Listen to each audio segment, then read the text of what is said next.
My name is Jordan Webb and I'm staring at my phone in a coffee shop in San Francisco's financial district, reading the text message that just ended whatever relationship I had left with my family. The message came from Mom at 2:47 p.m. on the Tuesday before Thanksgiving.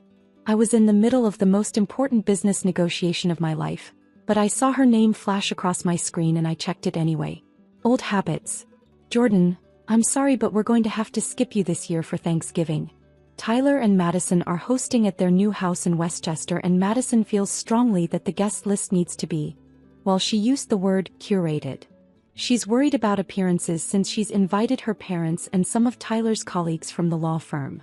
You understand, right? Maybe we can do coffee next time you're in town. Love you, Mom. I read it twice. Then I set my phone face down on the table and went back to my meeting with representatives from TechVenture Global, who were in the process of acquiring my cybersecurity company for $160 million.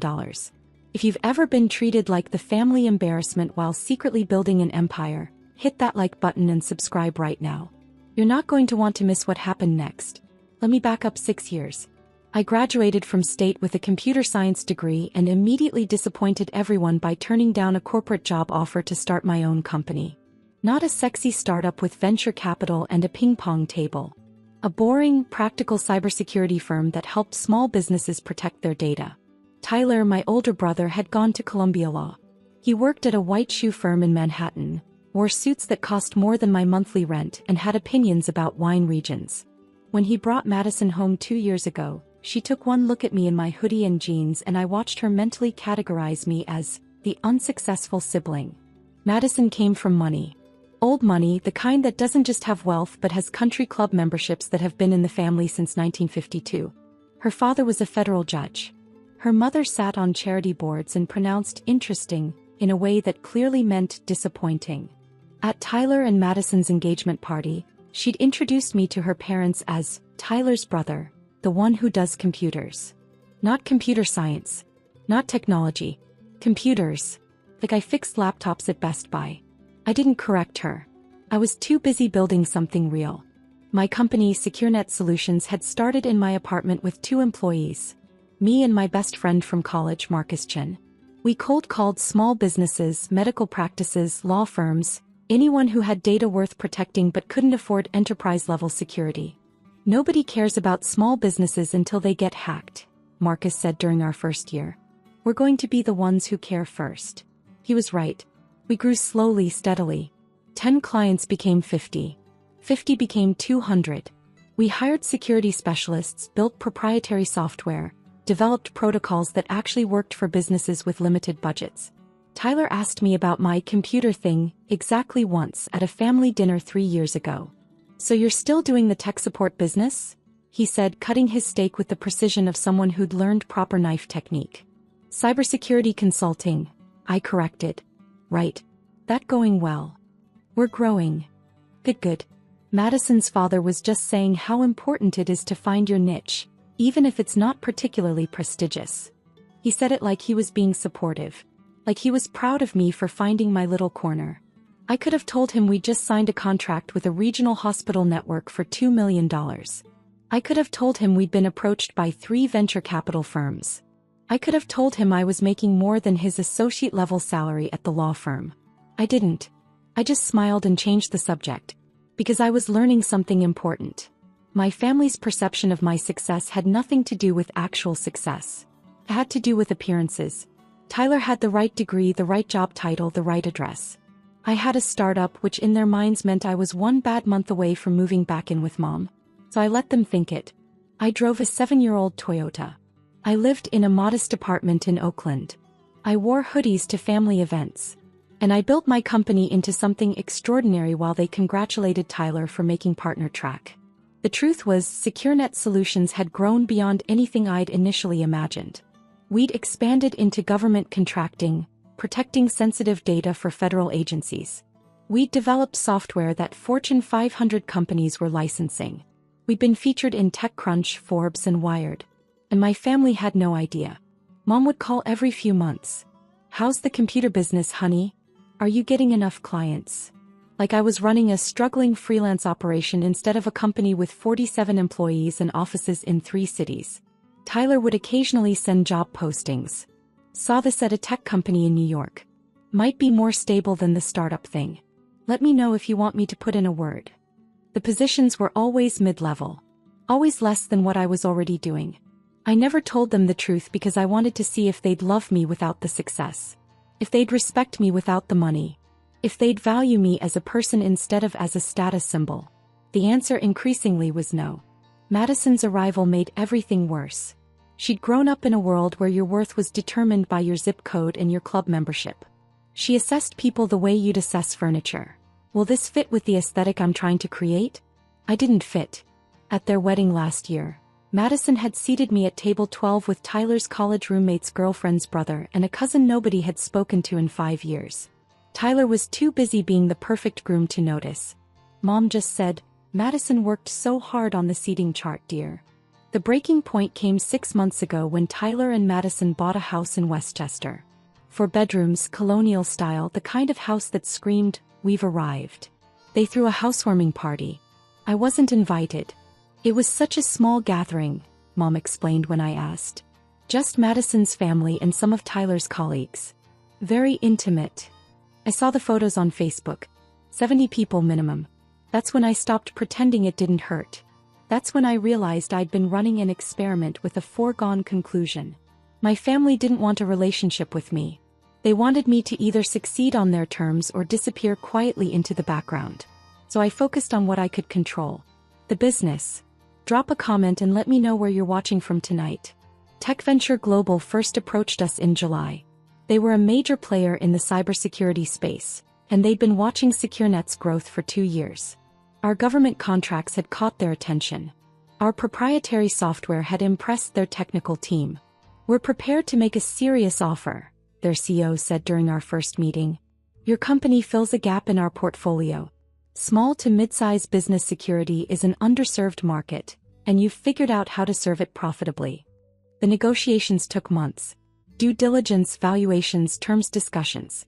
Marcus and I worked with lawyers, accountants, and advisors. We flew to meetings in New York, Boston, Chicago. I didn't tell my family any of it.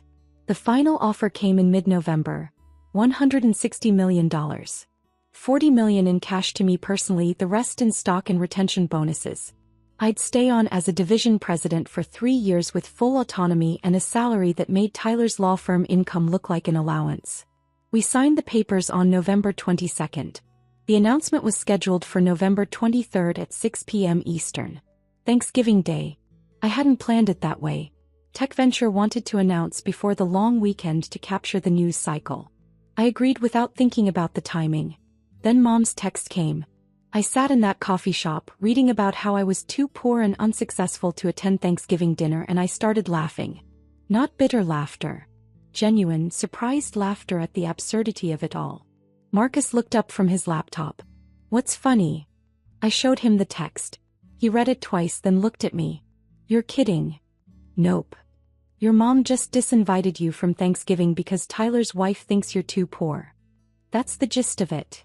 While we're literally finalizing a deal that's going to make you worth more than everyone in your family combined." "Timing is everything," I said. "Are you going to tell them?" I thought about it. Really thought about it. No. Let's see what happens. What happened was this. Thanksgiving Day, 6:04 p.m. Eastern. I was in my apartment in Oakland, eating Thai takeout and watching a movie. My phone buzzed with a news alert. Breaking. TechVenture Global acquires SecureNet Solutions for $160 million. Expands SMB cybersecurity division. Then another alert. And another. TechCrunch, Forbes, Bloomberg, Reuters. The story was everywhere because it was a slow news day and business reporters needed content. By 6:15 CNN was running it as a tech sector story. By 6:30, it had made the crawl at the bottom of MSNBC. My phone started ringing at 6:47 p.m. First call, my college roommate. "Dude, did you just sell your company for $160 million? Second call, a former professor. "Jordan, I just saw the news. Congratulations." Third call, Marcus, laughing so hard he could barely speak. "Check Twitter. You're trending." I checked. #SecureNet acquisition was trending in tech circles. My name was trending locally in the Bay Area. Fourth call, Mom. I let it go to voicemail. Fifth call, Tyler. Voicemail. Sixth call, Mom again. Voicemail. The calls kept coming. Friends, former colleagues, business contacts. Everyone except the people currently sitting around a turkey in Westchester, probably just starting to see the news alerts on their phones. I turned my phone on silent and went back to my movie. By 9 p.m. I had 47 missed calls, 32 text messages, 16 voicemails. I listened to Mom's first voicemail at 10 p.m. Jordan, honey, I just saw something on the news about your company. Can you call me back? I'm confused about what I'm seeing. Tyler's first message. Jordan, need you to call me. Seeing some news about SecureNet. Want to make sure you're not getting scammed or something. Madison's text. She'd never texted me before. Jordan, people are asking us about this acquisition news. Can you clarify what's happening? I went to bed without responding to any of them. Hit that subscribe button if you've ever had to set boundaries with toxic family, because what happened next was spectacular. Friday morning the story had grown. The Wall Street Journal ran a feature about small cybersecurity firms disrupting the market. Forbes published a profile piece about me that their tech reporter had been working on for weeks. Business Insider did a breakdown of the acquisition terms. My phone had 103 missed calls. I finally responded at noon on Friday. One text, sent to the family group chat that I'd been removed from 6 months earlier but could still message. Happy Thanksgiving to everyone. Sorry I couldn't make it to dinner. I was busy finalizing some business matters. Hope the turkey was good. I attached a link to the Forbes article. The response was immediate. Mom, Jordan, please call me right now, this is important. Tyler, we need to talk. When are you back in New York? Madison, I think there's been a misunderstanding about Thanksgiving. I didn't respond. I was in meetings all day Friday with Tech Ventures integration team, planning the transition. Saturday morning, Mom called from Tyler's number. I answered. Jordan, thank God. We've been trying to reach you for 2 days. I've been busy, Mom. Business acquisition, you know how it is. Why didn't you tell us? Her voice had that trembling quality she used when she was trying to make me feel guilty. Your own family, and we had to find out from the news? I did tell you, Mom. Multiple times. You asked about my computer business at least a dozen times. I told you it was growing. But you didn't say, we didn't know it was. Jordan, the news is saying $160 million. That's correct. Silence. Then, Tyler wants to talk to you. My brother's voice came on the line, using his lawyer tone. The one he used with clients. Jordan, I think we got off on the wrong foot here. Obviously there's been some miscommunication. There's been no miscommunication, Tyler. Mom sent me a text on Tuesday disinviting me from Thanksgiving because Madison thought I was too poor to attend. I accepted that. Then my acquisition news broke on Thursday. That's not miscommunication. That's just bad timing. For you. Madison didn't mean, she was just trying to create a certain atmosphere. I know exactly what she meant. She's been clear about what she thinks of me since the day we met. That's fine. She's entitled to her opinion. Jordan, come on. Family is family. You're absolutely right. Family is family. Which is why it's interesting that you've treated me like an embarrassment for the past 6 years. My voice was calm, flat. Every job posting you sent. Every time you explained my computer thing to your colleagues like you were apologizing for me. Every seating chart and guest list and family photo I wasn't included in. That's not fair. Do you know what I did for Thanksgiving, Tyler? I ate Thai food and watched The Shawshank Redemption. Alone. Because my family decided I wasn't good enough to eat turkey with them. And you know what? It was the best Thanksgiving I've had in years. We want you to come to Christmas, he said quickly. Madison's already planning it. We'll have the whole family. No. What do you mean, no?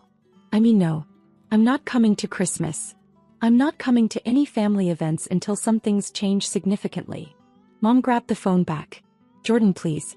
We made a mistake. We're sorry. But you have to understand we didn't know. That's exactly the problem, Mom. You didn't know because you never asked. You never looked. You never considered that maybe I was building something real. You just assumed I was failing because I wasn't succeeding in the exact way Tyler was succeeding. We love you. Do you love me? Or do you love the idea of a successful son you can brag about now that I'm worth bragging about? He started crying. It didn't move me the way it used to. I need to go, I said. I have meetings all weekend. Enjoy your holiday. I hung up. The next call came from Madison's father, Judge Harold Preston. That was bold. Mr. Webb, this is Harold Preston. I believe we met at my daughter's wedding. Judge Preston, what can I do for you? I wanted to reach out personally regarding the unfortunate misunderstanding about Thanksgiving. Madison is quite distressed. She feels terrible about the whole situation. I'm sure she does. She's a young woman trying to build a life with your brother. Sometimes in that process mistakes are made. Surely you can understand that. I understand perfectly. She made a decision based on what she knew. I'm making decisions based on what I know. That's how life works. Mr. Webb, Jordan, I'm hoping we can resolve this like reasonable adults. My daughter would very much like to apologize to you personally. Perhaps we could arrange a dinner? I'd be happy to host at our club. There was the country club. The same club Madison had mentioned wasn't accepting new members from certain backgrounds. Judge Preston, I appreciate the call. But I'm not interested in dinner at your club or anywhere else. Your daughter made her feelings about me very clear. I'm simply accepting her assessment and moving forward. I think you're being unreasonable. I think I'm being extremely reasonable. Your daughter didn't want me at Thanksgiving because she thought I'd bring down the class. I'm just making sure she never has to worry about that again. Have a good day, Judge. I hung up on a federal judge. Felt fantastic. The voicemails kept coming. Aunt Carol, who I hadn't spoken to in 3 years. Uncle Jim, who'd once told me I should get a real job. Cousin Whitney, who'd asked me to leave her wedding reception early because I didn't fit the photos. Everyone wanted to reconnect. Everyone had an excuse. Everyone was so sorry for the misunderstanding. I deleted them all. Sunday night, Tyler showed up at my apartment building in Oakland. He'd flown across the country without warning. The concierge called up. Mr. Webb, there's a Tyler Webb here to see you. I considered not letting him up. But curiosity won. He looked terrible when he walked off the elevator. Rumpled suit, no tie, hair messy. This wasn't the polished lawyer I'd grown up with. You flew to California, I said. You wouldn't answer your phone. That's generally a sign that someone doesn't want to talk. Jordan, please. Just 5 minutes. I let him into my apartment. It was nice, stunning view of the bay, modern furniture, art on the walls. I'd bought it 2 years ago when SecureNet's revenue hit 8 figures. Tyler's eyes widened when he saw it. This place is incredible. It's home. He sat down without being invited. I messed up. Yeah. I treated you like you were failing when you were actually succeeding beyond anything I've done. I let Madison dictate family dynamics without standing up for you. I was a terrible brother. Yes. He looked up, surprised by my bluntness. I'm trying to apologize here. I know. I'm agreeing with you. You were a terrible brother. You treated me like an embarrassment. You let your wife exclude me from family events because I didn't meet her aesthetic standards. You spent 6 years making me feel like I was failing when you never once actually asked how my business was really doing. I'm sorry. Are you? Are you sorry you treated me that way? Or are you sorry that I turned out to be worth $160 million and now you look foolish? He flinched. That's not fair. Isn't it? Tyler, if my company had failed, if I was actually struggling, would you be here? Would you have ever stood up to Madison? Would you have ever defended me to Mom? He didn't answer. That was answer enough. I think you should leave, I said. Jordan. I'm not cutting you off forever. I'm not being cruel. I'm just done being treated like I'm less than because I chose a different path. You want a relationship with me? Great. But it needs to be a real relationship. Not one where you only value me when I'm successful on your terms. What do you want from me? Nothing. I don't want anything from you, Tyler. That's the point. I don't need you to acknowledge my success. I don't need you to brag about me to your colleagues. I don't need a seat at Madison's curated Thanksgiving table. I walked to the door and opened it. I needed a brother who believed in me 6 years ago. That window closed. He stood up slowly. So that's it? We're done. We're on pause. A long pause. Maybe someday we can build something real. But right now, Right now I need distance from people who only see my value when it's financially quantifiable." He left without another word. The story continued to generate press for 2 weeks. I did 3 interviews, TechCrunch, Forbes, and Bloomberg. In each one, when they asked about my background, I kept it simple. I started SecureNet in my apartment with a clear mission: protecting small businesses that couldn't afford enterprise security. The growth came from staying focused on that mission. I didn't mention my family. I didn't tell the dramatic story of being excluded from Thanksgiving. That wasn't the point. The point was what I built. The company. The real relationships with people who valued me before I had money. Marcus and I celebrated the acquisition properly in early December. Dinner at a Michelin-starred restaurant in San Francisco, just the 2 of us. "Remember when we were cold calling medical offices from your apartment?" he said, raising his glass. "Remember when Dr. Patterson told us we were wasting his time and hung up? Remember when we signed him 2 years later for a 6-figure contract?" We laughed. Real laughter, the kind that comes from shared struggle and shared triumph. "Your family still calling?" Marcus asked. "Every day." "I'm not answering." "You going to? Ever?" "Maybe. Eventually. If they can figure out how to value me as a person instead of an asset." I sipped my wine. But I'm not holding my breath. Christmas came. I spent it in Hawaii with Marcus and his family. We rented a house on Maui, swam in the ocean, ate fresh fish, and never once checked our work emails. Mom sent a card to my office. Inside was a long letter about family and forgiveness and how much she missed me. She didn't apologize for the Thanksgiving text. She apologized for not understanding the magnitude of my success sooner. Still didn't get it. Tyler sent an email on New Year's Eve. Subject line: "Can we start over?" The email was long, detailed, and actually seemed genuine. He talked about going to therapy, about recognizing his own insecurities, about how he tied his self-worth to status and achievement and projected that onto our relationship. "I'm not asking you to forget everything," he wrote. "I'm asking for a chance to build something real. Not brother and successful brother. Just brothers. If you're willing." I didn't respond immediately. I sat with it for 3 days. Finally, I wrote back, "Therapy is a good start. Keep going. Maybe in 6 months we can have coffee." But Madison needs to do her own work too. The way she treated me wasn't just about social class. It was about basic human respect. That needs to be addressed. He responded within an hour. "Understood. Thank you for not closing the door completely." I wasn't closing the door. But I wasn't throwing it wide open either. If you've ever had to walk away to save yourself, tell me your story in the comments. What would you have done? 3 months after the acquisition, I was in New York for business. TechVenture had offices in Manhattan, and I was meeting with the integration team. I texted Tyler, "In town for 2 days. Coffee Thursday morning if you're available." He responded immediately, "Yes. Absolutely. Where and when?" We met at a quiet cafe in Midtown. He arrived 10 minutes early, nervous energy radiating off him.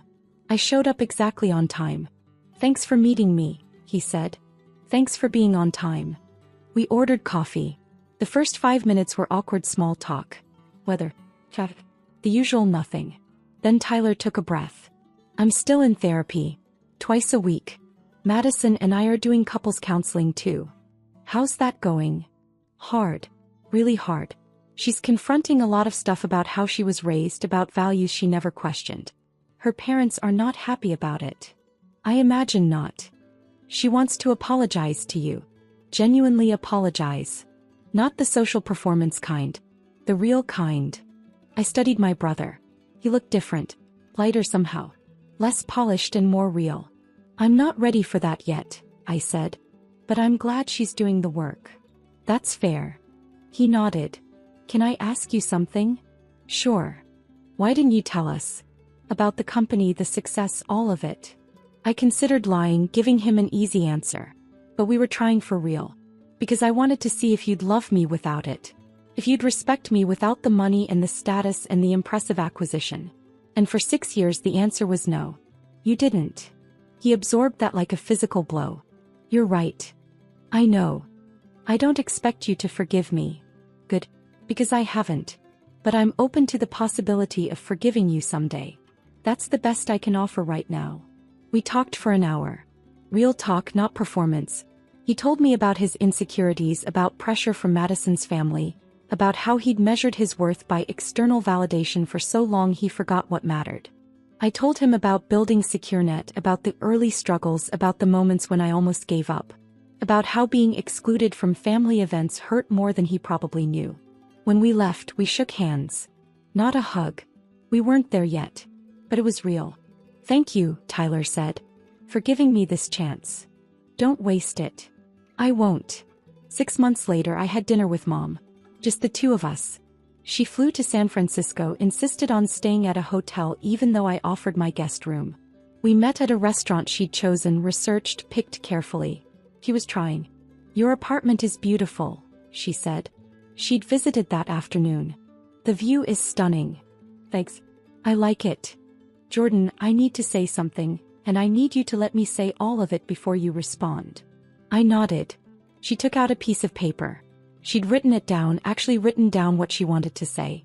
Her hands shook slightly as she read. "I failed you as a mother. Not just with Thanksgiving, but for years before that. I prioritized Tyler's achievements because they were easy to understand and easy to brag about. I dismissed your work because I didn't understand it and didn't take the time to learn. I let Madison exclude you from family events because it was easier than standing up to her. I measured your worth by external markers that had nothing to do with who you actually are. And I'm sorry. I'm genuinely, deeply sorry." She looked up from the paper. Her eyes were red. "I don't expect you to forgive me immediately. I don't expect you to trust me right away. But I want you to know that I see what I did. I see how I hurt you. And I'm working on being better. Not just saying it. Actually being better." I sat with that for a long moment. "What does being better look like?" I asked. "Therapy. Reading books about family dynamics and scapegoating. Actually listening when you talk instead of waiting for my turn to speak. Not making assumptions about your life. Respecting your boundaries." She folded the paper carefully. "And accepting that you might never want a close relationship with me again. That I might have damaged this beyond repair." "I don't think it's beyond repair," I said slowly. "But it needs to be rebuilt from scratch.